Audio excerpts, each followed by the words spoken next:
Hello friends, स्वागत है आप सभी का आपके अपने चैनल बीए स्टडी में। दोस्तों, आज हम आपसे बात करने वाले हैं बीए फर्स्ट ईयर के शिक्षा शास्त्र के पेपर 1 का चैप्टर नंबर 12। चैप्टर नंबर 12 का नाम है आपका मूल्य शिक्षा। तो आज इसी पर हम वीडियो बनाने वाले हैं। इससे पहले हमने 11th चैप्टर तक पूरा आपको समझा दिया है, पूरा चैप्टर, और हर चैप्टर से रिलेटेड उससे जितने भी क्वेश्चन है सारे क्वेश्चन आपके कवर करवा दिए हैं। तो अगर आपने हमारी पिछली वीडियोस नहीं देखी है तो प्लीज चैनल पर विजिट करके आप वो वीडियोस देख सकते हैं। चलिए आज का चैप्टर हम शुरू करते हैं, जिसका नाम है मूल्य शिक्षा। अब सबसे पहले समझने वाली बात यह है कि मूल्य शिक्षा क्या होती है। तो देखिए, जीवन को बेहतर सुसंस्कृति बनाने और उसमें स्थायित्व लाने के लिए मूल्यों की विशेष भूमिका होती है। यानी कि जीवन में कुछ अगर बेहतर करना है, आपको अपनी जिंदगी को कुछ अच्छा बनाना है, उसको सुसंस्कृत बनाना है और उसमें स्थायित्व लाने के लिए मूल्यों की बहुत ज्यादा भूमिका होती है। कि आपके जीवन में कुछ अगर आपको खुद को अपग्रेड करना है या अपने जीवन में कुछ एक्स्ट्रा ऑर्डिनरी करना है, तो कुछ तो आपके बेसिक मूल्य होते हैं ना, कि आपको अपने मूल्यों पर, अपनी वैल्यूज पर जीवन जीना होता है। जीवन और संसार को जिस रूप में हम समझने की चेष्टा करते हैं, उस अर्थ को सामान्य रूप में मूल्य कहते हैं। कि क्या है आपके जीवन के वो मूल्य, आपके जीवन के वो वैल्यूज क्या है जिसके साथ आप कभी कंपैरिजन नहीं कर सकते या कंप्रोमाइज नहीं कर सकते। वो आपकी वैल्यूज हैं। वो जो है तत्पश्चात हम इसका निर्णय करते हैं कि जीवन में जो भी वस्तु और प्रक्रिया हमारे लिए सही है, वही क्या है, हमारे मूल्य है। यानी कि जिस रूप में आप खुद को देखना चाहते हो, यानी कि जिस रूप में आप खुद को पाना चाहते हो, वही चीजें कहलाती हैं आपकी मूल्य शिक्षा। तो आपकी क्या वैल्यूज है, आपके क्या मूल्य हैं, उसी के बारे में बात करना है इस चैप्टर में। कि मूल्य क्या होते हैं, उनका हमारी लाइफ में क्या इंपैक्ट होने वाला है, उसकी क्या परिभाषा है, क्या क्या विद्वानों ने उस पर अपनी राय दी है, तो उसी के बारे में हम इस चैप्टर में बात करने वाले हैं। चलिए थोड़ा सा आगे बढ़ते हैं और मूल्य के अर्थ के बारे में बात करते हैं कि मूल्य का अर्थ क्या है। तो मूल्य शब्द जो है, इसकी उत्पत्ति लैटिन भाषा से हुआ है। लैटिन भाषा वैल्यू, VALUE, वैल्यू से हुआ है, जिसका तात्पर्य होता है किसी चीज की कीमत, किसी चीज की विशेषता, उसका गुण और उपयोगिता। यही उसका अर्थ होता है मूल्य शब्द का, कि किस चीज की क्या विशेषता है, क्या गुण है, क्या कीमत है, क्या उसकी उपयोगिता है, वही है कहलाता है मूल्य। और व्यवहारिक दृष्टि से मूल्य का अर्थ बहुत व्यापक है। अगर हम व्यवहारिक रूप से देखें अपने आसपास, तो मूल्य का जो अर्थ है ना, वो बहुत काफी ज्यादा व्यापक है। मूल्य ऐसी आचरण संहिता या सद्गुणों का समूह है जिन्हें हम अगर अपना लेते हैं, उनको हम अपनाते हैं, तो अपने व्यक्तित्व का उससे विकास करते हैं। हमारे व्यक्तित्व उससे निखर करके आते हैं कि हमारे वैल्यूज है, इसके साथ हम कोई कंप्रोमाइज नहीं कर सकते। तो वो बहुत इंपॉर्टेंट होता है। इसमें मानव की अपनी धारणाएं, वो किस चीज को मानता है, उसका विचार, उसका विश्वास, उसकी मनोवृत्तियां, उसकी आस्था, सब कुछ सम्मिलित होती हैं उसके मूल्य के ही चारों तरफ। वो सारी चीजें घूमती रहती हैं। तो मूल्य का अर्थ होता है ये सब, जिसको वैल्यू कहते हैं, कि आपकी वैल्यू क्या है। आगे बढ़ते हैं मूल्य की परिभाषाओं की तरफ, कि मूल्य की आखिर परिभाषा क्या है। तो कई सारे समाजशास्त्रियों ने मूल्य की अपनी परिभाषा दिया है, शिक्षा शास्त्रियों ने, कि आखिर मूल्य क्या है। तो इस पर अपना विचार रखते हुए जॉन जे काने कहते हैं, जॉन जे काने ने इस पर अपना विचार रखते हुए मूल्य को समझाने की कोशिश किया है। वो कहते हैं कि मूल्य वे आदर्श, विश्वास या मानक हैं जो समाज या समाज के अधिकांश सदस्यों द्वारा ग्रहण किए गए होते हैं। यानी कि मूल्य वे आदर्श या विश्वास या मानक, या वो आप कह सकते हो सामाजिकरण के वो तथ्य हैं जिन्हें समाज ने में अधिकांश लोगों ने ग्रहण किया हुआ होता है, और उसी की तरह से हमें भी अपने जीवन में जीना होता है। हमें भी अपने जीवन को उसी के अकॉर्डिंग, समाज के अकॉर्डिंग चलाना होता है। तो मूल्य वे आदर्श, मानक, विश्वास है जिन्हें समाज या समाज के अधिकांश लोग क्या करते हैं, ग्रहण करते हैं। ऐसा मानना है जॉन जे काने का। इस पर अपना विचार रखते हुए सीबी गुड ने कहा है, सीबी गुड क्या कहते हैं इस पर अपना विचार रखते हुए, कि मूल्य वह चारित्रिक विशेषता है जो मनोवैज्ञानिक, सामाजिक और सौंदर्य बोध की दृष्टि से महत्वपूर्ण मानी जाती है।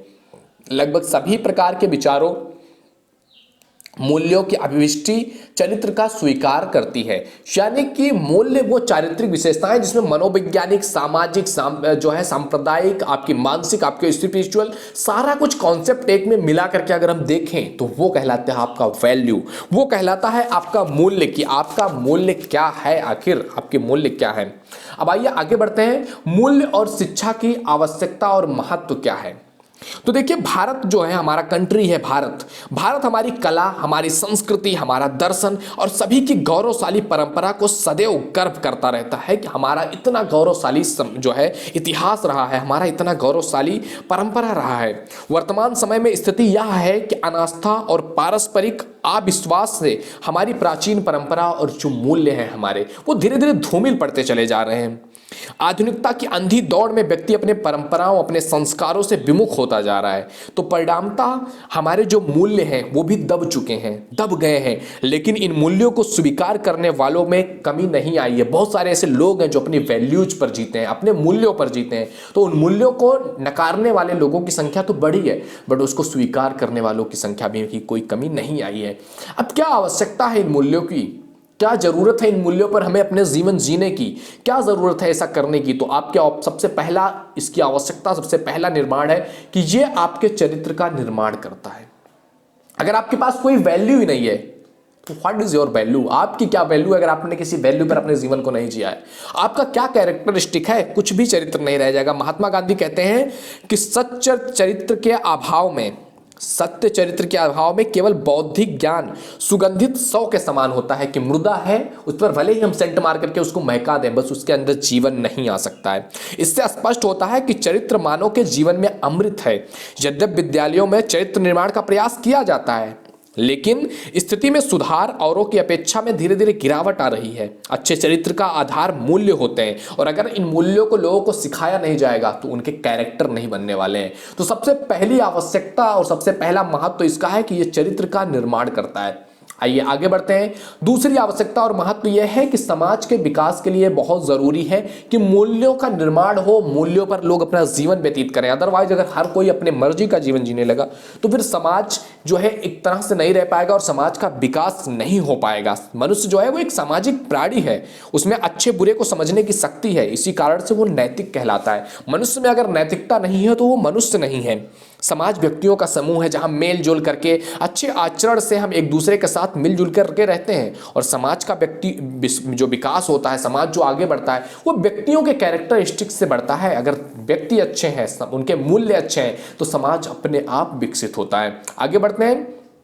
तीसरा मूल्य की शिक्षा और विशेषता जो है, आवश्यकता और महत्व क्या है कि राष्ट्रीय एकीकरण के लिए मूल्य का बहुत इंपॉर्टेंस है। चरित्र व्यक्ति की जो होती है ना, वो पूंजी होती है कि व्यक्ति का वो सब कुछ दिखाता है कि क्या आपके हैं, आपके निजी गुण क्या क्या है, उन सभी चीज़ों को दिखाता है। जो उसके अपने निजी, अपने राष्ट्रीय जीवन की जो क्रियाकलाप है, उन सभी चीज़ों को दिखाता है। व्यक्ति अगर अपने मूल्यों पर है तो वो अपने देश की भी हेल्प करेगा, अपने देश को कुछ ना कुछ देने की कोशिश करेगा। इस पर मुझे एक स्टोरी याद आ रही है मेजर ध्यानचंद की। जब उनको वो हॉकी के लिए खेलने गए थे ओलंपिक में, तो हिटलर ने उनका बैट तोड़ करके चेक किया था कि ये बंदा इतना अच्छे से कैसे खेल पा रहा है।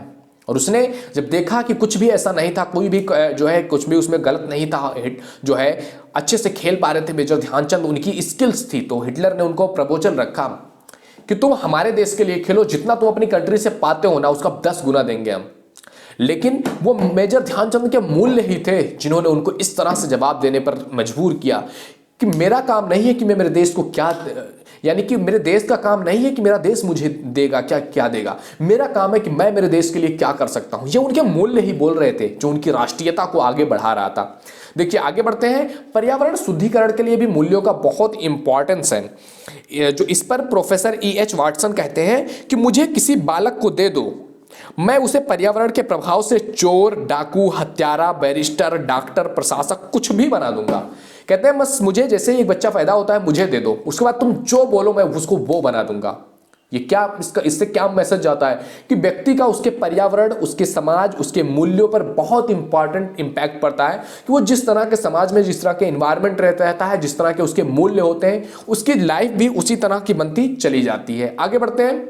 मूल्य और शिक्षा का अगला महत्व है संस्कृति संरक्षण के लिए कि आपका कल्चर क्या है, आपकी संस्कृति क्या है, आप उसका संरक्षण कैसे करोगे। अगर आपके पास कोई वैल्यूज नहीं है, आपके पास कोई मूल्य नहीं है, आपको अपने जीवन का कुछ इंपॉर्टेंस नहीं पता है कि क्या है आपके मूल्य, क्या है आपके कल्चर, तो कल्चर आपका बर्बाद होता ही जाएगा। इसी तरह से अभी आप मॉडर्न डेज में देख रहे हो कि लोग अपने कल्चर से पीछे छोड़ करके जो है जो बाहर की चीज़ें हैं, फाइनेंशियल चीज़ें हो गई, फिजिकल चीज़ें हो गई, उसकी तरफ बहुत ज़्यादा अट्रैक्ट होते चले जा रहे हैं, जिस वजह से प्रकृति जो है संस्कृति का संरक्षण टूट रहा है और लोगों की अपनी वैल्यूज कुछ नहीं रह जा रही हैं, लोग नौकर बनने के पीछे लगे हुए हैं। तो संस्कृति संरक्षण के लिए भी मूल्य बहुत इंपॉर्टेंट है। अगर मूल्य की शिक्षा दी जाती है तो संस्कृति संरक्षण होता है।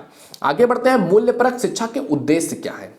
मूल्यपरक शिक्षा के उद्देश्य क्या है? इसमें पहला उद्देश्य आता है कि मूल्य शिक्षा का सर्वप्रथम उद्देश्य बालकों में सत्य, अहिंसा, करुणा, दया, प्रेम, सहानुभूति जैसे मानवीय गुणों का विकास किया जा सके। ये मूल्यपरक शिक्षा का पहला उद्देश्य है। दूसरा उद्देश्य इसमें यह है कि छात्रों को देश के प्रति उत्तरदायित्व एवं कर्तव्यों का बोध कराया जाए। तीसरी इंपॉर्टेंट चीज जिसका उद्देश्य यह है कि छात्रों में एकीकरण की भावना विकसित किया जाए। वो तभी आएगा जब आपके अंदर मूल्य होंगे। अंतर्राष्ट्रीय सौहार्द सहयोग के लिए प्रेरित किया जाए, तो इसके लिए मूल्यों का होना बहुत इंपॉर्टेंट है। आगे बढ़ते हैं फोर्थ नंबर पे। तो चौथा है देश की सामाजिक, आर्थिक, सांस्कृतिक, धार्मिक परिस्थितियों के संबंध में उन्हें जागरूक बनाने के लिए इसकी आवश्यकता है कि जब वो अपने मूल्यों को जानेंगे तो अपने मूल्यों के प्रति जो है जागरूक होंगे, जानेंगे, जानने की कोशिश करेंगे।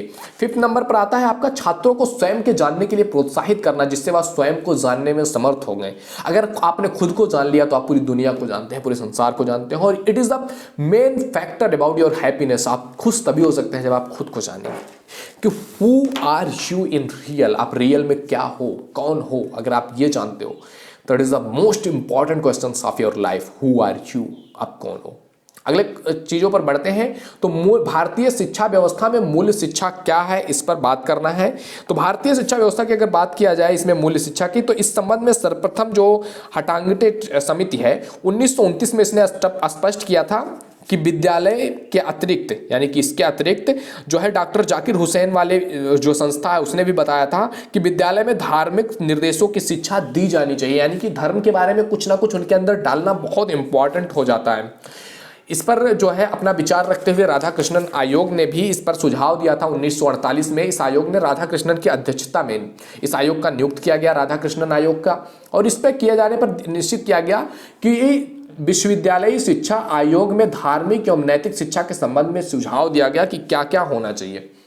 इस पर सुझाव देते हुए विद्यालयी स्तर पर बात किया गया कि विद्यालयी स्तर पर कैसा क्या ध्यान रखना चाहिए। तो सबसे पहली बात किया गया इसमें कि छात्रों में श्रेष्ठ नैतिक और धार्मिक सिद्धांतों को व्यक्त करने वाली कहानियां पढ़ाई जाए। जब तक बच्चा विद्यालयी स्तर पर है उसको ऐसी ऐसी कहानियां पढ़ाई जाए जो उसके अंदर नैतिकता का निर्माण करती हैं, जो उसके अंदर मूल्यों को बढ़ाती हैं, मूल्यों को बढ़ावा देती हैं। और दूसरी बात कहा गया विद्यालयी स्तर पर कि छात्रों को महान व्यक्तियों की जीवनियां पढ़ाई जाए, वो व्यक्ति जिन्होंने अपनी लाइफ में कुछ किया है, कुछ ऐसा इंपैक्टफुल उनका लाइफ रहा है जिसको देख करके लोग जीना चाहते हैं। तो छात्रों को उन महान व्यक्तियों की जीवनियां पढ़ाई जाए ताकि वो उनके गुणों को आत्मसात कर सके। एंड नेक्स्ट है आपका विद्यालय स्तर पर कि शिक्षकों द्वारा नैतिक आदर्श करना चाहिए, यानी कि शिक्षक खुद उस तरह से जी करके दिखाएं जैसा वो बता रहे हैं, जैसा वो पढ़ा रहे हैं, जिस नैतिकता की बात की जाती है वैसा आप जी करके दिखाओ। बच्चा आपके बातों से ज्यादा आपको देख करके सीखता है। तो ये विद्यालय स्तर पर किए जाने के लिए राधाकृष्णन आयोग ने रखा था अपनी बात। अगला राधाकृष्णन आयोग ने विश्वविद्यालय स्तर पर रखते हुए इसका बात किया है कि ए नंबर पहला कहते हैं कि स्नातक प्रथम वर्ष में, यानी कि जब आप ग्रेजुएशन के फर्स्ट ईयर में जाते हो तो उसमें आपको कबीर, बुद्ध, विवेकानंद, ईसा मसीह, दयानंद सरस्वती, गुरु नानक, महात्मा गांधी जैसी नैतिक व्यक्तियों की जीवनियां पढ़ाई जानी चाहिए। वो व्यक्ति जिन्होंने अपनी लाइफ में कुछ एक्स्ट्रा ऑर्डिनरी किया था, कुछ ऐसा लाइफ जी करके गए हैं जिनको लोग आज तक याद कर रहे हैं, तो उनकी जीवनियां पढ़ाई जानी जरूरी है पहले ईयर में। दूसरी बात कहा गया कि द्वितीय वर्ष में संसार के विभिन्न धार्मिक ग्रंथों में वर्णित सर्वभौतिक महत्व के चुने हुए भागों को पढ़ाया जाए, यानी कि दुनिया के जितने भी रिलीजन है, जो भी रिलीजन है उसमें जो भी आपको अच्छा लग रहा है कि हाँ ये चीजें जानना लोगों के लिए बहुत जरूरी है, वो उनके लाइफ में कुछ अच्छा इंपैक्ट कर सकता है, तो उस चीज को बताना बहुत इंपॉर्टेंट है, तो वो पढ़ाया जाना चाहिए सेकंड ईयर में। थर्ड ईयर की बात कर रहे हैं, थर्ड ईयर में आपको धर्म दर्शन की प्रमुख समस्याओं का अध्ययन कराया जाए कि क्या रिलीजन है, क्या उसके धर्म है, क्या उसको अध्ययन करना चाहिए। तो तृतीय वर्ष में ये सारी चीजें पढ़ाई जाना बहुत इंपॉर्टेंट है। इसके बाद आइए बढ़ते हैं। इसी प्रकार से जो है भारत सरकार ने भी अगस्त 1959 में श्री प्रकाश जी की अध्यक्षता में धार्मिक और नैतिक शिक्षा की समिति गठित किया, जिसमें 1960 में सरकार के समक्ष धार्मिक नैतिक शिक्षा के संबंध में अपने विचार रखे। प्राथमिक से लेकर के विश्वविद्यालय स्तर तक इस पर कार्य करने की सुझाव दिया कि विश्वविद्यालय स्तर पर भी इस पर कार्य किया जाना चाहिए, क्योंकि ये बहुत इंपॉर्टेंट है। अगर बंदे के अंदर नैतिकता नहीं है, उसके अंदर मूल्य नहीं है, तो वो लाइफ में क्या करेगा? क्या वो अपनी लाइफ में कुछ ऐसा इंपैक्टफुल कर सकता है? वो कुछ भी कर सकता है अगर उसके पास मूल्य नहीं है। अगर आपके पास वैल्यूज हैं तो वो आपको उस समय भी स्टैंड रखते हैं, उस समय भी आपसे गलत नहीं होने देंगे जब आप उस गलत काम को करने के लिए बहुत ज्यादा इच्छुक होंगे या बहुत ज्यादा आपकी इंपॉर्टेंस होगी वो काम करने के लिए, फिर भी आप वो नहीं करेंगे अगर आपके वैल्यूज मजबूत हैं तो इसलिए वैल्यूज पर काम करना बहुत इंपॉर्टेंट है। तो ये था दोस्तों हमारा आज का वीडियो। आई होप आपको ये चैप्टर काफी अच्छे से समझ में आया होगा कि क्या है मूल्य शिक्षा, क्या होती है मूल्यप्रक शिक्षा, उसके क्या विशेषताएं होती हैं, क्यों वो इंपॉर्टेंट है, ये सारी चीजों के बारे में आज हमने डिस्कस किया है। तो अगर आपको वीडियो पसंद आ रही हो तो लाइक जरूर कीजिएगा। अगर पहली बार आए हो चैनल पे तो एक बार विजिट जरूर करना। इस चैनल पर आपको 850 वीडियोस ऑलरेडी अपलोडेड है बीए से रिलेटेड, तो पहली बार आए हो तो विजिट जरूर करना। और अगर पसंद आ रहा हो तो शेयर भी करना ताकि आपकी वजह से कई लोगों को हेल्प हो सके, वो अपनी एग्जाम में अच्छे मार्क्स ला सकें या कुछ कॉन्सेप्ट उनके माइंड में क्लिक हो सकें। तो ये बहुत इंपॉर्टेंट चीज है। मिलते हैं आपसे अगले वीडियो में, तब तक के लिए जय हिंद जय भारत। Thank you.